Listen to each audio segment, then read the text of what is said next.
just grief, utter grief. Anger will set in, but at the moment it's more disbelief than anything. And on the one hand, I think everyone knew this was going to happen sooner or later with the trajectory that we were on as a society.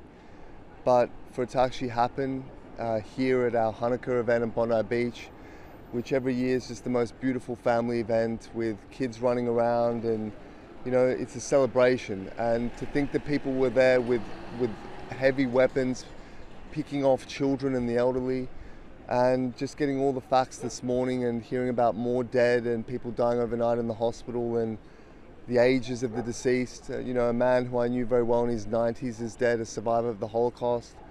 The rabbi, who's a dear, dear friend of mine and was really a pillar of our community, did so much for everybody. He's among the dead. It's just impossible to rationalize and comprehend that this has happened.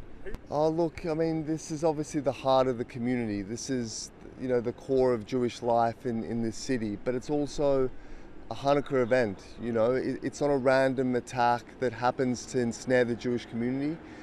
People came to kill Jewish children and women and the elderly, and they knew that here they would have, in a relatively small area, hundreds and hundreds of people, like fish in a barrel. And that's what they wanted. They wanted to kill as many Jewish people as possible simply because they were Jewish, for the crime of being Jewish.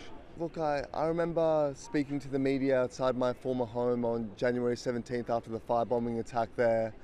And I said at the time that this will end in someone getting killed. And at that time, things were escalating from, you know, aggressive protests and vandalism to firebombings. And we knew at that point in time, when there were people in our country prepared to light fires on busy residential streets, this wouldn't stop. But at the same time, who could have thought that we would take that enormous leap from firebombing, which is serious enough, to actual murder, of the massacre of this sort, body bags on Bondi Beach at a Hanukkah event?